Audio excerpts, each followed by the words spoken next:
едят. А ведь сегодня эти дети едят. Сегодня дети стали мужем и женой. Все неожиданно, как будто гром весной. Не плачьте, мамы, не огорчайтесь, папы, и вы ведь тоже покидали дом родной. И чтоб случилось вот эта свадьба, тогда вы тоже стали мужем и женой.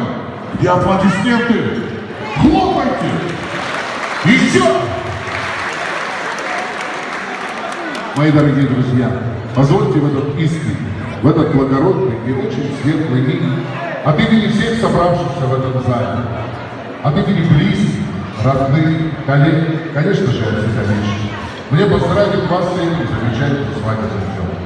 Разрешите пожелать вам счастья, здоровья, долгих лет жизни, и чтобы семья детей, которых мы сегодня снаряжаем в совместную жизнь, вашу жизнь, ваш уклад мироздания принесла только самые добрые, самые искренние, самые положительные жизненные плоды. Пусть это будет по-горски чистая, честная и благородная семья. Пусть эта семья обогатит вас невероятным количеством внуков, внучек, чтобы спать вы не могли ночью только от того, что кричат они, смеются они, шумят они возле ваших ушей.